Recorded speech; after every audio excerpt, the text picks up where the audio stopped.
A CDC advisory panel voting tonight on new recommendations for child vaccinations. The panel deciding whether to restrict or narrow guidelines for vaccines that have long been recommended for children in the U.S. ABC's Olivia Rubin has the story.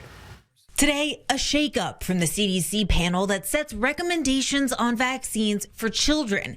Though not final, the group saying it's considering dropping the recommendation that all newborns get vaccinated for hepatitis B. The committee narrowing its recommendation for the combined MMRV shot, which includes measles, mumps, rubella, and chickenpox for younger children, saying it should now instead be 2 separate shots. Some studies have suggested a slightly elevated but overall very rare risk of seizures when all 4 are given as a combo shot to kids 12 to 15 months old. The MMRV vaccine, although comes with a slightly higher risk, is adopted by many parents out of convenience. Eliminating that option possibly can reduce compliance or participation with vaccines. The panel today not weighing any new scientific evidence. Experts say changes could create new barriers for millions of children. If we make changes to the vaccine schedule, it doesn't necessarily become federal law, but this may actually narrow the amount of people who get insurance coverage through public programs such as the vaccine program for children. The panel, which consists of members who have expressed vaccine skepticism and spread vaccine misinformation,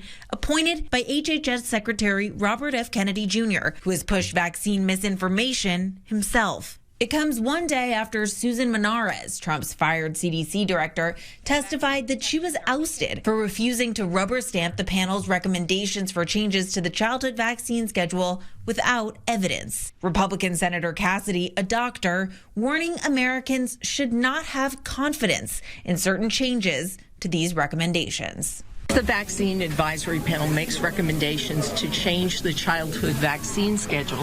Should the American people have confidence in that decision? No. Now, any changes need final sign-off from the acting CDC director or from Kennedy himself. This panel also meets again tomorrow to discuss even more possible changes. Olivia Rubin, ABC News, New York.